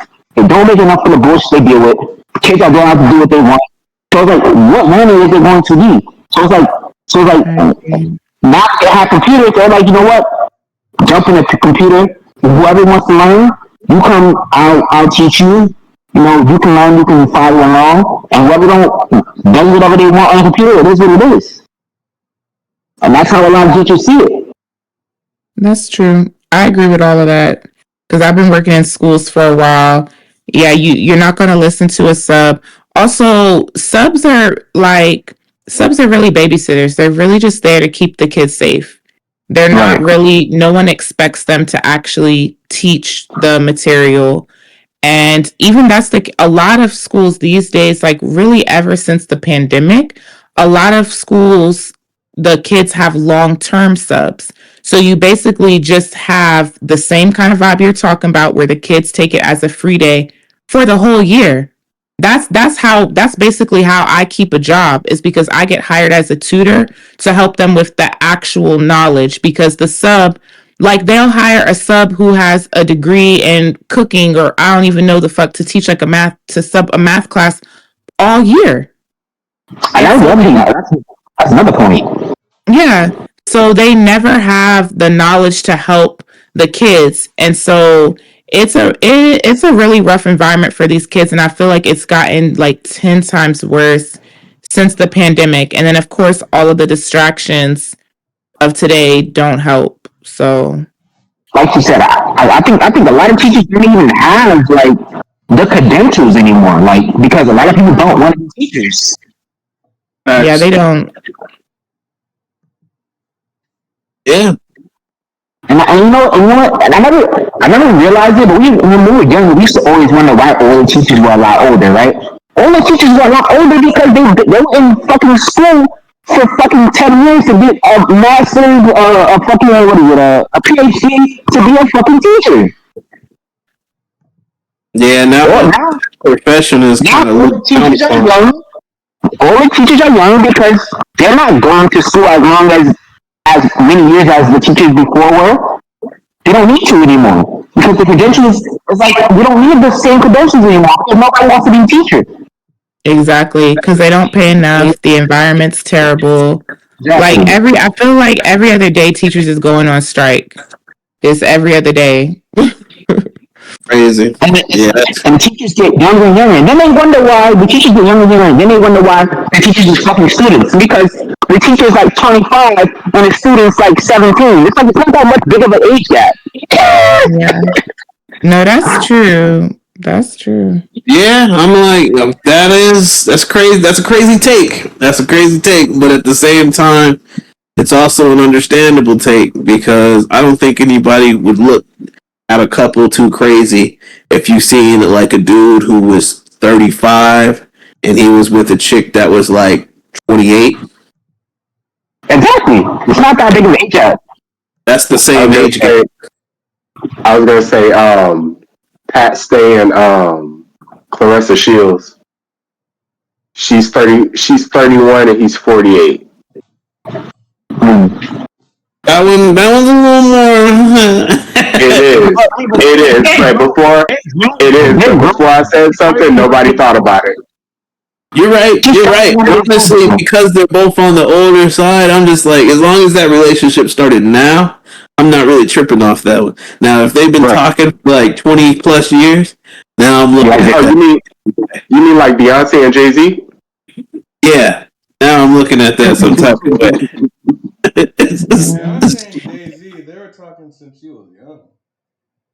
19. Yeah, 19 and 31. Yeah. I think they were in. It was 19. We're not talking about 17. We're not talking about 15. 19. I think they were talking before that. But like, I think they were talking before that too, because. No, but Now here we go. Well, I wasn't there, but I will say it happens a lot. I think it's like way more normalized with celebrities, but even in school stuff, like when I got home, my auntie was telling me about something at the local school where basically a girl, she was trying to sue her. They were married, but they had started talking when she was like, he was either 15 or 17 and he was like 30 or something, grown man, and they're married, they have like 3 kids or whatever, but it was like all over Facebook and like the local news and stuff like that. But it happens a lot. I think it happens more than we realize, but because like you said, people will stay together, then the age gap seems less creepy when they're older, but it's all about when they started. But yeah. Facts. Also, just because it was brought up, I don't know if you guys know about it or not, but there's a video that just started like circling around about Beyonce. That's very questionable. I just seen it like this morning or whatever. They were saying they got a video of her talking to Michael Jackson Sitting on that white guy's lap. Yeah, sitting on that I seen that video. white It was businessman's lap or whatever. Yeah. It was Crazy. weird. Sitting on Michael Jackson's lap? No, Michael Jackson was on the phone, and there was a producer, some old white dude. Nobody even knows his name. You know what I'm saying? Like just some random old white producer dude, and Beyonce was sitting on his lap, and they were talking to Michael Jackson together. Mind And you, just weird. The old white dude coerced it. So basically, she was young. She definitely looked like she was like 15, 16. Like I remember this time period. There's no way she was 18 at this time period. And she had gotten a call from Michael Jackson. So she would be giddy like any kid because I think they were going to work on a song or something like that. And so when he was calling, she was feeling very nervous. So the old white dude was like, "Oh, I see you're nervous." He was like, "Come over here." And he was like, "You can sit on my lap if you want, if that'll make you feel like less nervous." So she sits on his lap, and I see where his hand is at. It's on her waist. And she's sitting on his lap the whole time talking to Michael Jackson. And I was like, yeah, this is weird. I'm sure if her parents were around, because I know she's a celebrity that her parents were around a lot, that wouldn't have happened. But the reality is that there was no reason for her to be sitting on his lap. Like the context, like, okay, even if she is nervous, like why does she need to sit on your lap? Like you can literally just put his arm on her shoulder while she sits down. Like, it was weird. It was weird. They have some questionable vibes. Always being around for celebrities doesn't always necessarily mean that is good, because I think a lot of parents sold their kids. That's true, but I feel like yes, that's true. I do feel like her parents though protected her more than other people's in Hollywood. Did they really know? Did they really know? And that's my belief based off of things that she said. Like that's my belief, but I can't say. She said it. Truly, no. Yeah. And from outside perspective, there's just a lot of iffy stuff about her, especially with her and Jay-Z. It just doesn't look right. And it's like, that's what parents, and parents are there. Why are you with Jay-Z at 18, 19?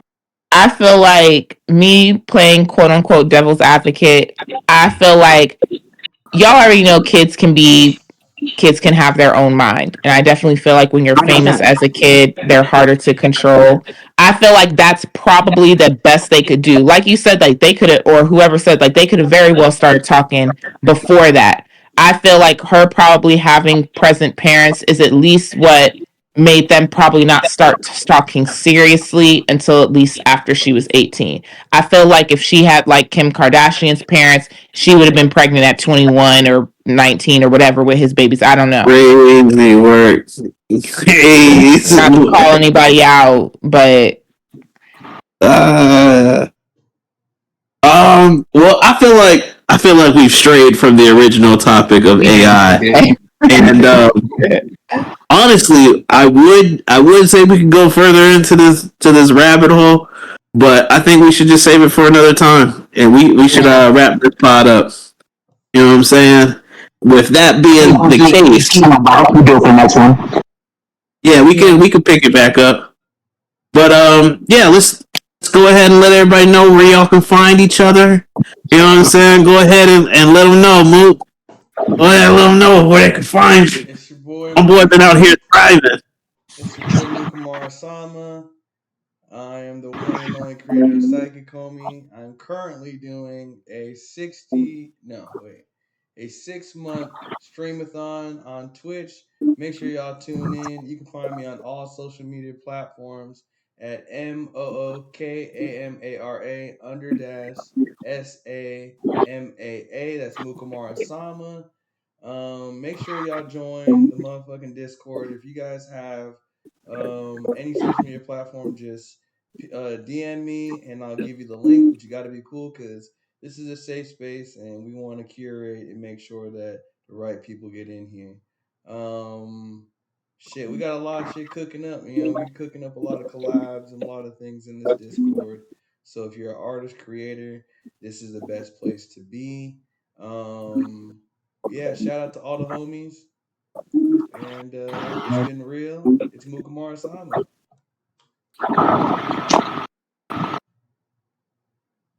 Costo. Damn, man. I just ran through a little, you can catch me on here for the most part. I ain't like the rest of these niggas yet. I ain't got no special platform or post or do anything like that. At least not yet. We'll see, maybe down the line. I'll join the crew. But yeah, for sure. Join the Discord. Come hang out with us. This is a safe space, like Pop said. A lot of different things happening in here, so yeah, definitely come check us out. Yes, sir. Go ahead, Guru. Alright. What it is, your boy Grandmaster Guru. You can find me here on the podcast with the game.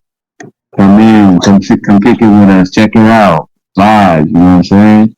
And extensive knowledge. Come get that shit. Yes, sir. Okay. Go ahead, Angelo, Gambit, Master. Come in, vibe. Keep that negativity that way. Don't come this way with it. Wakanda forever.